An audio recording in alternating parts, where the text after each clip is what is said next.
सतनाम श्री वाहिगुरु साहिब जीओ। परम सन्मानियो गुरु रूप गुरु खालसा साध संगत जी, वाहिगुरु जी का खालसा वाहिगुरु जी की फतेह।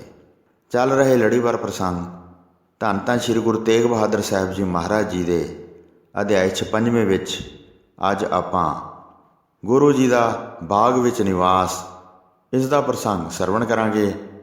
आओ बड़े प्रेम नाल यह प्रसंग सरवण करिए।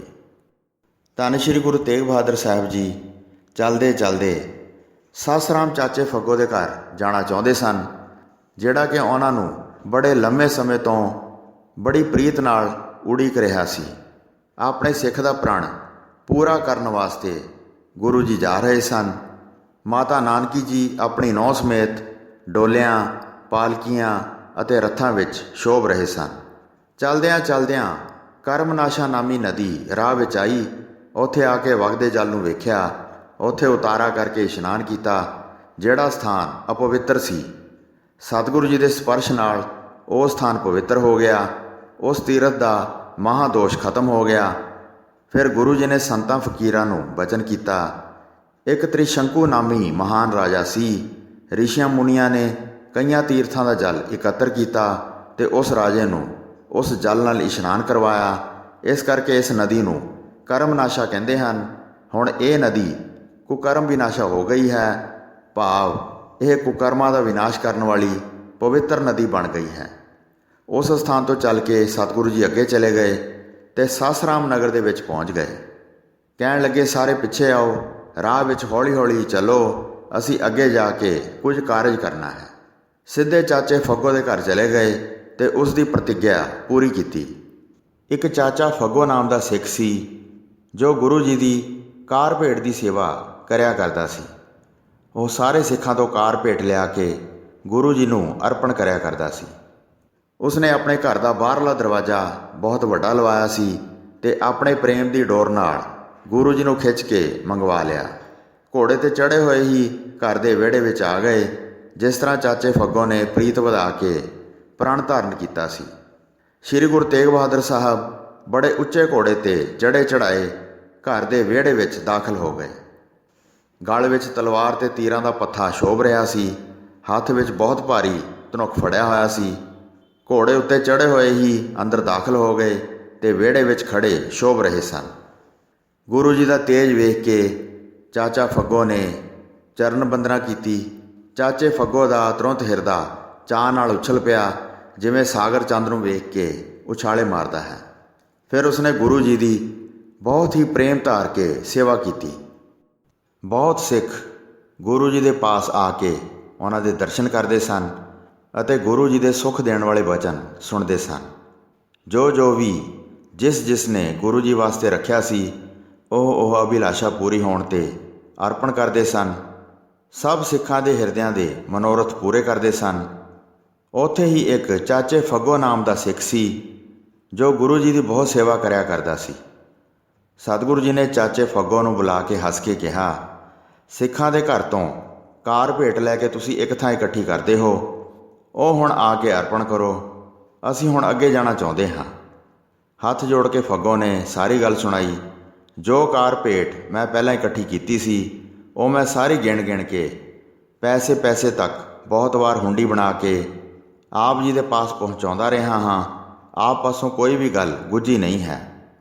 हुण बाकी जिन्ना धन इकट्ठा किया है वह सारा आप जी नूं देना चाहता हाँ। इस तरह कह के उसने धन लिया के दिता, जो धन सिखा पासों लैके इकट्ठा किया सी। ये वेख के सतगुरु जी ने उसनूं कहा, होर लियाओ जो बाकी रहा है। साडे वास्ते जो कुछ भी किसी ने दिता है वह लिया के हुण सानूं दिओ, जो तुसी अपने हथी प्राप्त किया है। ये सुन के फग्गो अपने मन में बहुत हैरान होया। ये सतगुरु जी ने की वचन किया है, मेरे पास तो हुण कुछ नहीं रहा है। ये किवें मंगदे हन, हिरदे विच की जाणिया है। ये झूठे वचन तो कदी भी कह नहीं सकते, मेरे पास कुछ रहा नहीं। ये गल भी सच्ची है। चित्त विच बीते हुए समय बारे विचार कर रहा सी। एक सिखणी का कौतक जां करनी याद की। हे प्रभु जी, जो मैं नहीं दिता है ਆਪ ਯਾਦ ਕਰਵਾ ਕੇ ਜਿਸ ਨੂੰ ਲੈਣਾ ਚਾਹੁੰਦੇ ਹੋ। ਇੱਕ ਦਿਨ ਮੈਂ ਇੱਕ ਸਿੱਖ ਦੇ ਘਰ ਗਿਆ ਤੇ ਸਿੱਖ ਨੂੰ ਘਰ ਵਿੱਚ ਨਾ ਵੇਖਿਆ। ਉਸ ਦੀ ਸਿੱਖਣੀ ਘਰ ਸੀ। ਉਸ ਨੂੰ ਮੈਂ ਕਿਹਾ, ਗੁਰੂ ਜੀ ਦੀ ਕਾਰ ਭੇਟ ਦਿਓ ਜੋ ਤੁਸੀਂ ਘਰ ਵਿੱਚ ਰੱਖੀ ਹੈ। ਉਹ ਕਹਿਣ ਲੱਗੀ, ਸਿੱਖ ਘਰ ਵਿੱਚ ਨਹੀਂ ਹੈ, ਕੁਝ ਵੀ ਦੇਣ ਵਾਸਤੇ ਪਾਸ ਨਹੀਂ ਹੈ, ਕੀ ਕਰਾਂ। ਇਹ ਸੁਣ ਕੇ ਫਿਰ ਮੈਂ ਉਸ ਨੂੰ ਕਿਹਾ, ਜੋ ਕੁਝ ਵੀ ਹੈ ਆਪਣੇ ਪਾਸੋਂ ਦੇ ਦਿਓ। ਜੋ ਵੀ ਦਿਓਗੇ ਉਹ ਮੈਂ ਲੈ ਜਾਵਾਂਗਾ ਤੇ ਸਤਿਗੁਰੂ ਜੀ ਦੇ ਪਾਸ ਪਹੁੰਚਾ ਦਿਆਂਗਾ। ਨਿਰਧਨ ਸਿੱਖ ਗਰੀਬ ਦਾ ਘਰ ਸੀ, ਪਰਾਇਆ ਕੰਮ ਕਰਕੇ ਝੱਟ ਲੰਘਾਉਂਦਾ ਸੀ। ਮੇਰੇ ਬਚਨ ਸੁਣ ਕੇ ਉਹ ਗੁੱਸੇ ਵਿੱਚ ਆ ਗਈ। ਉਸ ਸਮੇਂ ਇਸ ਤਰ੍ਹਾਂ ਕਹਿਣ ਲੱਗੀ, ਜੇ ਤੁਸੀਂ ਘਰੋਂ ਖਾਲੀ ਨਹੀਂ ਜਾਣਾ ਹੈ ਤਾਂ ਵਿਹੜੇ ਵਿੱਚ ਕੂੜਾ ਪਿਆ ਹੈ, ਉਹ ਲੈ ਜਾਓ। ਹੋਰ ਤੁਹਾਡੇ ਹੱਥ ਵਿੱਚ ਕੀ ਦੇਵਾਂ? ਮੇਰਾ ਮਾਲਕ ਕੁਝ ਵੀ ਕਮਾ ਕੇ ਨਹੀਂ ਲਿਆਇਆ। ਮੈਂ ਇਹ ਸੁਣ ਕੇ ਫਿਰ ਬੇਨਤੀ ਕੀਤੀ, ਜੇ ਤੇਰੇ ਹਿਰਦੇ ਵਿੱਚ ਇਹੋ ਭਾਵਨਾ ਹੈ ਤਾਂ ਇਹ ਹੀ ਦੇ ਦਿਓ। ਉਸਨੇ ਦਿਲ ਵਿੱਚ ਗੁੱਸਾ ਕਰਕੇ ਕੂੜੇ ਦਾ ਬੁੱਕ ਭਰ ਕੇ ਮੇਰੇ ਕੱਪੜੇ ਦੇ ਨਾਲ ਬੰਨ੍ਹ ਦਿੱਤਾ। ਉਹ ਕੂੜਾ ਮੈਂ ਉਸੇ ਰੀਤੀ ਨਾਲ ਆਪਣੇ ਘਰ ਲਿਆਇਆ। ਘਰ ਵਿੱਚ ਆ ਕੇ ਆਪਣੇ ਪੱਲੇ ਨੂੰ ਖੋਲ੍ਹਿਆ ਤੇ ਕੂੜੇ ਨੂੰ ਧਰਤੀ 'ਤੇ ਡਿੱਗਿਆ। ਇੱਕ ਬੇਰੀ ਦੇ ਫਲ ਦੀ ਵੱਡੀ ਗਿਟਕ ਡਿੱਗੀ। ਉਹ ਗਿਟਕ ਮੈਂ ਇਸ ਥਾਂ ਬੀਜ ਦਿੱਤੀ। ਇਸ ਤੋਂ ਇਹ ਬੇਰੀ ਦਾ ਬੂਟਾ ਉੱਗਿਆ। ਤੁਸੀਂ ਵੇਖਿਆ ਹੈ, ਤੁਸੀਂ ਅੰਤਰਜਾਮੀ ਹੋ, ਸਭ ਜਾਣ ਲਈ ਹੈ। ਕਾਰ ਭੇਟ ਆਪ ਦੀ ਇਹੋ ਨਿਸ਼ਾਨੀ ਹੈ। ਇਹ ਲੈ ਲਵੋ ਤੇ ਸਿੱਖ ਦੀ ਸਹਾਇਤਾ ਕਰੋ। ਗੁਰੂ ਦੀ ਅੰਸ਼ ਇਹ ਬੇਰੀ ਦਾ ਬੂਟਾ ਉਪਜਿਆ ਹੈ। ਬਹੁਤ ਸਿੱਖਾਂ ਵਿੱਚ ਇਹ ਕਥਾ ਸੁਣ ਕੇ ਗੁਰੂ ਜੀ ਬਹੁਤ ਪ੍ਰਸੰਨ ਹੋਏ ਤੇ ਉਹਨਾਂ ਨੇ ਕਿਹਾ, ਹੇ ਸਿੱਖ, ਤੂੰ ਇਸ ਧਰਤੀ 'ਤੇ ਧਨ ਹੈ। ਗੁਰਮੁਖ ਪਰ ਸਵਾਰਥ ਕਰਦੇ ਹਨ ਤੇ ਹਿਰਦੇ ਵਿੱਚ ਲੋਭ ਹੰਕਾਰ ਨਹੀਂ ਧਾਰਨ ਕਰਦੇ ਹਨ। ਗੁਰੂ ਕਾਰਜ ਨੂੰ ਆਰੰਭ ਕਰਦੇ ਹਨ। ਹੇ ਫੱਗੋ, ਤੁਸੀਂ ਸਿੱਖੀ ਨੂੰ ਸੰਭਾਲਣ ਵਾਸਤੇ ਖੰਭਿਆਂ ਦੇ ਖੰਭੇ ਹੋ। ਤੁਸੀਂ ਭਵ ਸਾਗਰ ਨੂੰ ਪਾਰ ਕਰ ਗਏ ਹੋ ਤੇ ਹੋਰ ਅਨੇਕਾਂ ਦਾ ਉਧਾਰ ਵੀ ਕਰੋਗੇ। ਅਸੀਂ ਤੇਰੀ ਗਤੀ ਪ੍ਰਗਟ ਕਰਨੀ ਚਾਹੁੰਦੇ ਸੀ। ਬਹੁਤ ਸਿੱਖਾਂ ਦੇ ਸਮੂਹ ਵਿੱਚ ਤੁਸੀਂ ਹੁਣੇ ਇਹ ਕਥਾ ਸੁਣਾਈ ਹੈ। ਜਿਹੜੇ ਆਪਣੇ ਅਨੇਕਾਂ ਗੁਣ ਤੇ ਪਰਾਏ ਦੇ ਦੋਸ਼ ਸੰਤੋਖ ਸਹਿਤ ਛੁਪਾਉਣਾ ਚਾਹੁੰਦੇ ਹਨ, ਉਹੀ ਸਿੱਖ ਹੀ ਮੈਨੂੰ ਭਲੀ ਪ੍ਰਕਾਰ ਪਿਆਰੇ ਹਨ।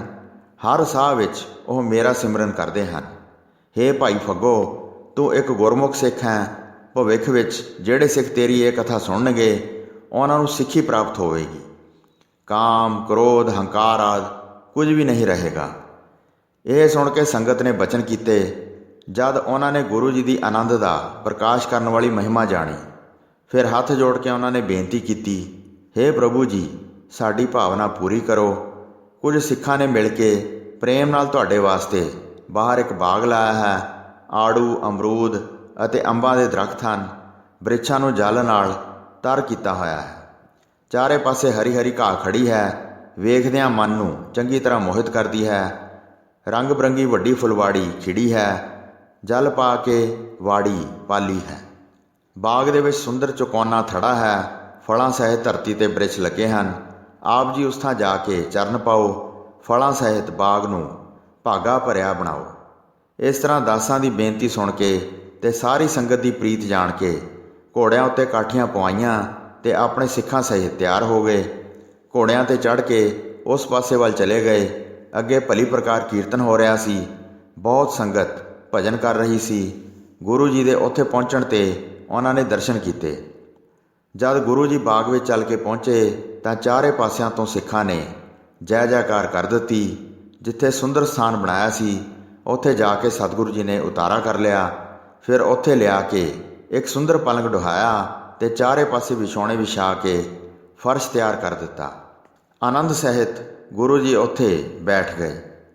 ਮਾਲੀ ਵਿਸ਼ਾਲ ਫੁੱਲਾਂ ਦੇ ਹਾਰ ਲਿਆਇਆ। ਹੋਰ ਫੁੱਲ ਵੀ ਬਹੁਤ ਰੰਗ ਬਰੰਗੇ ਖਿੜੇ ਸਨ। ਬਹੁਤ ਪ੍ਰਕਾਰ ਦੇ ਦਰੱਖਤ ਵਿਖਾਏ ਜਿਹੜੇ ਸ਼੍ਰੀ ਸਤਿਗੁਰੂ ਜੀ ਵਾਸਤੇ ਲਗਵਾਏ ਸਨ। ਗੁਰੂ ਜੀ ਸਾਰਾ ਦਿਨ ਉਸ ਬਾਗ ਵਿੱਚ ਠਹਿਰੇ। ਵੇਖ ਵੇਖ ਕੇ ਸੰਗਤ ਬਹੁਤ ਪ੍ਰਸੰਨ ਹੋਈ। ਸਭ ਦੀ ਭਾਵਨਾ ਚੰਗੀ ਤਰ੍ਹਾਂ ਪੂਰੀ ਕੀਤੀ।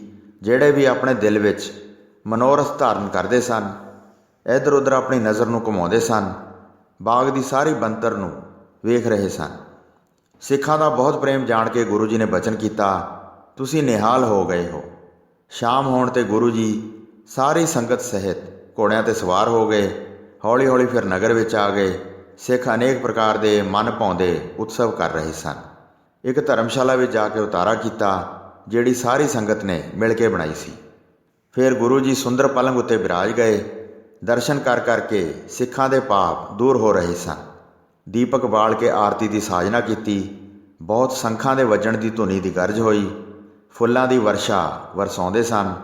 ਬਹੁਤ ਹਾਰ ਗਲ ਵਿੱਚ ਪਾਉਂਦੇ ਸਨ। ਬਹੁਤ ਸ਼ਬਦ ਕੀਰਤਨ ਕੀਤਾ। ਉਸ ਸਮੇਂ ਸਾਰੇ ਸਿੱਖ ਜਾਗਦੇ ਰਹੇ। ਜਿਸ ਦੇ ਘਰ ਦੀ ਵੀ ਕੋਈ ਵਸਤੂ ਆਈ ਸੀ ਉਹ ਸ਼੍ਰੀ ਗੁਰੂ ਤੇਗ ਬਹਾਦਰ ਜੀ ਨੇ ਛਕ ਲਈ। ਜਿਹੜੇ ਵਿਅਕਤੀ ਪਦਾਰਥ ਲੈ ਕੇ ਆਏ ਸਨ ਉਹਨਾਂ ਨੇ ਆਪਣਾ ਜਨਮ ਸਫਲ ਜਾਣਿਆ ਅਤੇ ਨਿਸ਼ਚੇ ਧਾਰ ਕੇ ਜਮਾਂ ਦੇ ਦੁੱਖ ਨੂੰ ਦੂਰ ਕੀਤਾ। ਧਰਮਸ਼ਾਲਾ ਵਿੱਚ ਵਿਸ਼ਰਾਮ ਕਰਕੇ ਜਦ 3 ਪਹਿਰ ਰਾਤ ਬੀਤ ਗਈ ਤਾਂ ਪ੍ਰਭੂ ਸਤਿਗੁਰੂ ਜੀ ਨੇ ਉੱਠ ਕੇ ਸ਼ੌਚਾਚਾਰ ਕੀਤਾ। ਫਿਰ ਨਿਰਮਲ ਜਲ ਨਾਲ ਇਸ਼ਨਾਨ ਕੀਤਾ। ਫਿਰ ਗੁਰੂ ਜੀ ਮਨ ਨੂੰ ਟਿਕਾ ਕੇ ਬੈਠ ਗਏ। ਫਿਰ ਸਿੱਖਾਂ ਨੇ ਆਸਾ ਦੀ ਵਾਰ ਦਾ ਕੀਰਤਨ ਕੀਤਾ ਤੇ ਪ੍ਰੇਮ ਦੇ ਸ਼ਬਦ ਛੰਤਾਂ ਸਹਿਤ ਗਾਏ ਤੇ ਸਵੇਰ ਹੁੰਦਿਆਂ ਭੋਗ ਪਾ ਦਿੱਤਾ। ਸ਼੍ਰੀ ਗੁਰੂ ਤੇਗ ਬਹਾਦਰ ਸਾਹਿਬ ਜੀ ਆਨੰਦ ਧਾਰ ਕੇ ਅੱਗੇ ਜਾਣਾ ਚਾਹੁੰਦੇ ਸਨ। ਸਾਰੇ ਵਾਹਨ ਤਿਆਰ ਕਰਕੇ ਗੁਰੂ ਜੀ ਤੁਰੰਤ ਅਸਵਾਰ ਹੋ ਗਏ। ਕਾਫੀ ਦੂਰ ਤੱਕ ਸੱਸ ਰਾਮ ਦੀ ਸੰਗਤ ਗੁਰੂ ਜੀ ਨੂੰ ਤੋਰਨ ਵਾਸਤੇ ਨਾਲ ਆਈ ਤੇ ਪ੍ਰੇਮ ਕਰ ਕਰ ਚਰਨਾਂ 'ਤੇ ਮੱਥਾ ਟੇਕਦੇ ਸਨ। ਸਤਿਗੁਰੂ ਜੀ ਨੇ ਧੀਰਜ ਦੇ ਦੇ ਕੇ ਉਹਨਾਂ ਨੂੰ ਵਾਪਸ ਮੋੜਿਆ ਤੇ ਆਪ ਪੂਰਬ ਵਾਲੇ ਪਾਸੇ ਚਲੇ ਗਏ। ਸੋ ਸਾਧ ਸੰਗਤ ਜੀ, ਇੱਥੇ 11ਵੀਂ ਰਾਸ ਦਾ 56ਵਾਂ ਅਧਿਆਇ ਸਮਾਪਤ ਹੁੰਦਾ ਹੈ। ਪ੍ਰਸੰਗ ਸੁਣਾਉਂਦੇ ਹੋਏ ਹੋਈਆਂ ਅਨੇਕ ਭੁੱਲਾਂ ਚੁੱਕਾਂ ਦੀ ਖਿਮਾ ਬਖਸ਼ਣੀ ਜੀ। ਦਾਸ ਨੂੰ ਆਗਿਆ ਦਿਓ। ਵਾਹਿਗੁਰੂ ਜੀ ਕਾ ਖਾਲਸਾ, ਵਾਹਿਗੁਰੂ ਜੀ ਕੀ ਫਤਿਹ।